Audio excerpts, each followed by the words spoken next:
سورہ معون کی آیت نمبر 3 میں جو اللہ پاک فرماتے ہیں وَلَا يَحُضُّ عَلَىٰ طَعَامِ الْمِسْكِينِ کہ وہ لوگ ترغیب بھی نہیں دیتے کسی مسکین کو کھانا کھلانے کی۔ اس میں مسکین لفظ جو استعمال کیا گیا ہے یہ سکن سے ہے۔ سکن کا مطلب ہوتا ہے رک جانا، جیسے کہ ہم عربی زبان میں یہ کہتے ہیں کہ یہ حرف ساکن ہے، اور اردو میں بھی ہم یہ لفظ بولتے ہیں کہ ساکن ہو جائیں، رک جائیں۔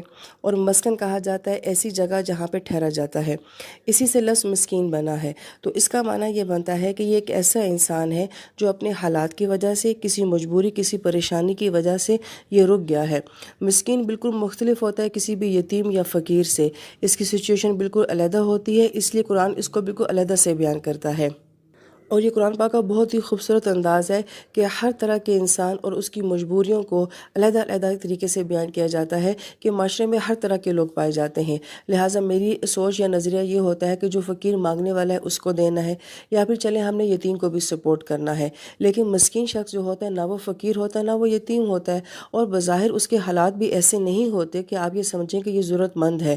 وہ صاحب استطاعت بھی ہو سکتا ہے، اس میں کمانے کی صلاحیت ہوتی ہے، مگر کسی وجہ سے وہ اب رک گیا ہے۔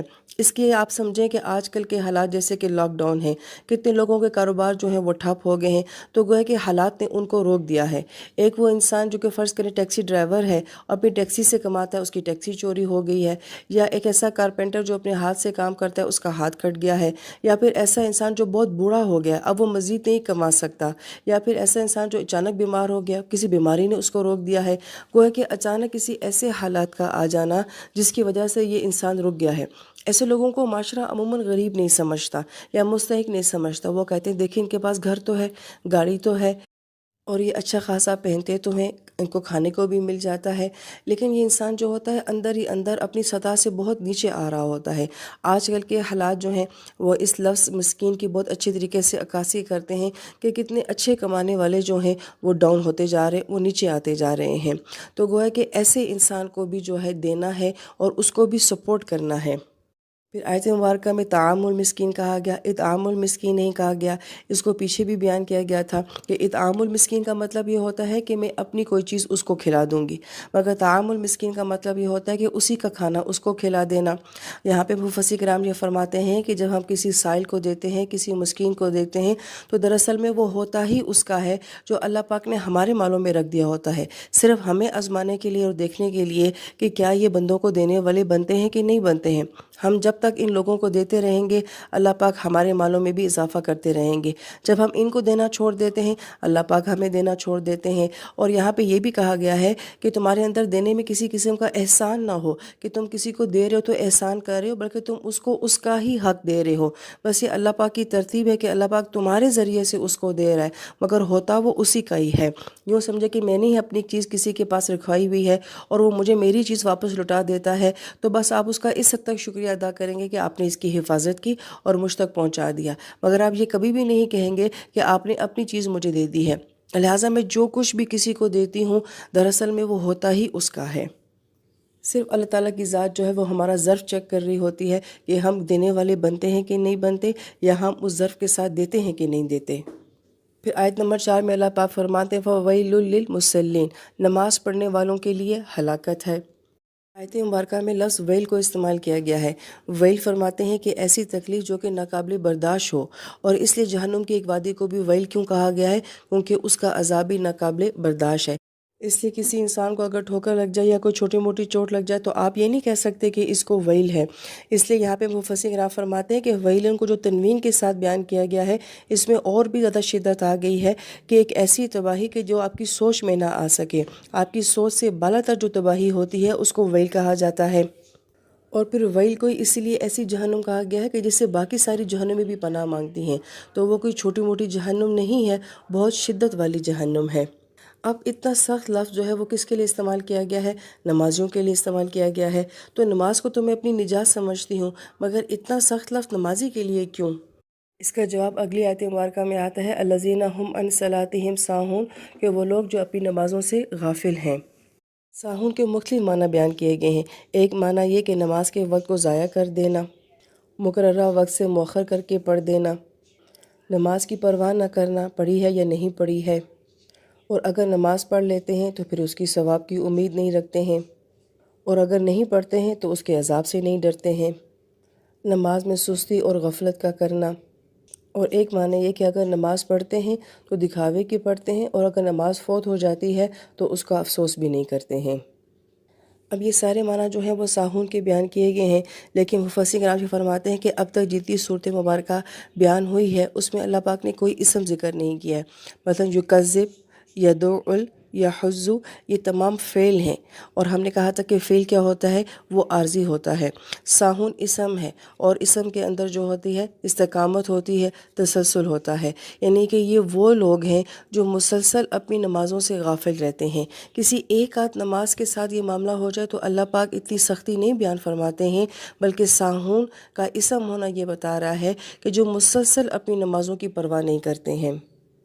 اور ایسا کون ہوگا کہ جسے اپنی ایک نماز کی بھی پرواہ نہ ہو؟ یہ وہی لوگ ہوں گے جو عبادت صرف کسی مطلب اور غرض کے لیے کرتے ہیں، یہ اللہ تعالیٰ کے لیے عبادت نہیں کرتے ہیں۔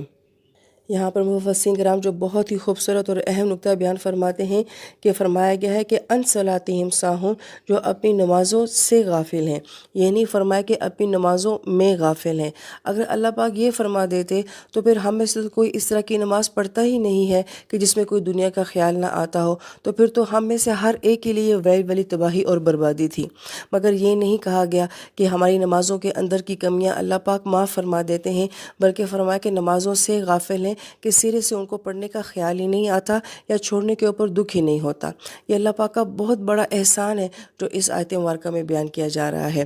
لہٰذا پڑھنے والوں کے لیے پھر بھی معافی ہے، مگر نہ پڑھنے والوں کے لیے کسی قسم کی معافی نہیں ہے۔ اور پھر مفسرین کرام یہ فرماتے ہیں کہ اللہ پاک یہ بھی فرما سکتے تھے کہ وہ لوگ جو نمازوں کو چھوڑ دیتے ہیں، لیکن آپ نے فرمایا کہ ساہون غفلت کرتے ہیں۔ سہو کے اندر جیسے ہم سجدہ سہو کا لفظ بھی بولتے ہیں کہ بھول جانا، اور آپ کو وہی چیز بھول جاتی ہے کہ جو آپ کے لیے غیر اہم ہوتی ہے۔ تو گویا کہ یہ بھی ایک رویہ، جیسے کہ یتیم کو دھکے دینا، مسکین کو کھانا کھلانے کی ترغیب نہ دینا ایک رویہ تھا، تو نمازوں سے غفلت بھی گویا کہ ایک رویہ ہے کہ پرواہ نہیں ہے۔ وہ اس کو عام سی بات سمجھتے ہیں کہ نماز قضا ہوگی تو کیا فرق پڑتا ہے، اگر آج نہیں پڑھی تو کیا فرق پڑتا ہے، اگلے مہینے سے پڑھ لیں گے، اگلے سال سے پڑھ لیں گے، رمضان آئے گا تو پھر پڑھ لیں گے۔ لہٰذا ان کے لیے ایک نماز کا چھوڑ دینا بہت عام سی بات ہے، بہت معمولی سی بات ہے۔ تو اللہ پاک نماز کے چھوڑنے کو نہیں، بلکہ اس کے بارے میں جو ہماری سوچ اور رویہ ہے اس کے بارے میں اللہ پاک فرما رہے ہیں کہ بہت تباہی ہے، بہت ہلاکت ہے۔ آپ دیکھیں کہ ایک انسان ہوتا ہے جو ڈائریکٹ آپ سے کسی قسم کی کوئی برائی کر دیتا ہے، لیکن ایک انسان وہ ہوتا ہے کہ جو اپنی سوچ میں آپ کو بہت حقیر سمجھتا ہے اور آپ کو غیر اہم سمجھتا ہے۔ تو بعض اوقات ڈائریکٹ رویوں کا دکھ نہیں ہوتا، مگر اگلے بندے کی جو سوچ آپ کے بارے میں ہوتی ہے اس کا بہت دکھ ہوتا ہے۔ یہاں پہ بھی اللہ پاک نماز کے چھوڑنے سے زیادہ نماز کے بارے میں جو رویہ ہے اس کو بیان کر رہے ہیں کہ ان کے نزدیک میری یہ عبادت کوئی اہمیت ہی نہیں رکھتی ہے۔ حدیث پاک کا مفہوم بیان کیا جاتا ہے کہ جو انسان ایک نماز جان بوجھ کر چھوڑ دیتا ہے اس کا نام جہنم کے دروازے پہ لکھ دیا جاتا ہے۔ پھر ایک حدیث پاک میں بیان فرمایا گیا کہ انسان کا چہرہ قیامت کے دن کالا اور سیاہ کرنے والی کون سی چیز ہے؟ وہ نماز کا چھوڑ دینا ہے، کیونکہ نماز کا تعلق ہمارے چہرے کے نور کے ساتھ ہے۔ تو اویسلی جب یہ نہیں ہوگی تو چہروں کے اوپر تاریکی آ جاتی ہے۔ اب دنیا میں یہ تاریکیوں سے ہم اس لیے بچ جاتے ہیں کہ نبی علیہ السلام کی دعا ہے کہ اللہ پاک میری امت کے چہروں کو کسی قسم کے انداز میں مسخ نہ کرنا، لہٰذا ان دعاؤں نے تو ہمیں بچا لیا ہے۔ لیکن یہ تاریکیاں پھر انسان کے اندر چلی جاتی ہیں، انسان اندر سے سیاہ ہو جاتا ہے، دلوں کے اندر سیاہیاں آ جاتی ہیں، مگر اس کا اظہار اور مظہر کب ہوگا؟ کل قیامت کے دن۔ پھر یہ سیاہیاں جو ہیں اندر سے نکل کے چہروں کے اوپر آ جائیں گی۔ اس لیے حدیث پاک کا مفہوم بیان کیا جاتا ہے کہ انسان کے وضو کے اعضاء جو ہیں وہ حشر کے دن چمکیں گے۔ تو ابھی تو صرف انسان وضو کرتا ہے تو اللہ پاک اس کے اعضاء کو چمکا رہے ہیں، تو جن اعضاء کے اوپر وہ سجدہ کرتا ہے، نماز ادا کرتا ہے، تو پھر ان کا کیا مقام ہوگا؟ پھر اللہ پاک فرماتے ہیں الذین ھم یراؤون، کہ اگر وہ نماز پڑھ بھی لیتے ہیں تو پھر کون سی نمازیں پڑھتے ہیں؟ دکھاوے کی نمازیں پڑھتے ہیں۔ پھر نبی علیہ السلام کی حدیث پاک کا مفہوم ہے کہ جسے دکھاوے کی نماز پڑھی تو اس نے شرک کیا، اس نے اللہ کے لیے تو پڑھی نہیں، اسے تو مخلوق کے لیے پڑھی۔ پھر آپ علیہ السلام نے فرمایا کہ جو شخص دوسروں کو سنانے کے لیے کوئی نیک کام کرے تو اللہ تعالیٰ بھی لوگوں کو سنا کر اس کو عذاب دیں گے اور اس کو ذلیل کریں گے۔ جیسے آج وہ دکھا دکھا کے نیک اعمال کرتا ہے تو کل اللہ پاک دکھا دکھا کے لوگوں کے سامنے ذلیل بھی کریں گے اور عذاب بھی دیں گے۔ لہٰذا ہر وہ عمل جو دکھا کے کیا جاتا ہے انسان سوچے کہ ایسا ہی دکھا کر اس کا عذاب میری طرف لوٹ کر آئے گا۔ اس لیے وہ لوگ جو بڑی بیزاری کے ساتھ نمازیں پڑھتے ہیں، دکھاوے کی نمازیں پڑھتے ہیں، حدیث پاک کا مفہوم ہے کہ عصر کی نماز کو دیر سے پڑھتا ہے یہاں تک کہ سورج زوال پہ چلا جاتا ہے اور شیطان کے دو سینگوں کے درمیان میں آ جاتا ہے، پھر یہ جاتا ہے اور 4 ٹھونکے مار کے آ جاتا ہے اور اللہ کو بہت ہی کم یاد کرتا ہے۔ اور پھر وہ انسان جو نماز کو بوجھ سمجھ کر پڑھتا ہے اور جلدی جلدی پڑھ کر آ جاتا ہے، آپ علیہ السلام نے فرمایا کہ بدترین چور جو ہے نماز کا چور ہے، اور یہ آپ نے اس شخص کے لیے فرمایا تھا جس کو آپ نے نماز پڑھتا ہوا دیکھا تھا اور وہ صحیح طریقے سے رکوع اور سجود نہیں کر رہا تھا۔ تو یہ وہ لوگ ہوتے جو نماز کو بوجھ کی طرح اپنے سر سے اتار دیتے ہیں۔ مگر یہاں پر تصویر کا دوسرا رخ بھی بتایا گیا ہے۔ ایک صحابی نے اللہ کے نبی سے پوچھا، نبی علیہ السلام اگر میں نماز پڑھتا ہوں اور میری نیت دکھاوے کی نہیں ہوتی ہے، مگر اچانک کوئی شخص آ جاتا ہے اور مجھے نماز پڑھتا ہوا دیکھتا ہے تو مجھے یہ اچھا لگتا ہے کہ کسی نے مجھے اچھی حالت میں دیکھا، تو کیا یہ بھی شرک ہے؟ آپ علیہ السلام نے فرمایا کہ نہیں، اس صورت میں تمہارے لیے 2 اجر ہیں، ایک اپنی نیکی کو چھپانے کا اور پھر تمہاری نیکی کے ظاہر ہو جانے کا۔ انسان اپنی نیت اور اپنے ارادے کے ساتھ کسی عمل میں دکھاوا نہ کرے۔ یہ اور بات ہے کہ اللہ پاک اپنے بندے کی نیکی کو ضائع نہیں کرتے ہیں، دنیا میں بھی اس کے عمل سے اس کو عزتیں دیتے ہیں اور آخرت میں بھی دیتے ہیں۔ لہٰذا ہم خود سے عزت کمانے کی کوشش نہ کریں، ہم خود سے وہ لینے کی کوشش نہ کریں جو اللہ پاک فرماتے ہیں میں خود تمہیں دے دوں گا۔ اللہ تعالیٰ اخلاص والی نمازیں پڑھنے کی توفیق نصیب فرمائے اور اللہ کرے کہ ہم مزمل تک پہنچیں اور سورہ معارج تک پہنچیں، جہاں نماز کا مقام بتایا گیا ہے کہ نماز کی ہماری زندگیوں میں کیا اہمیت ہے۔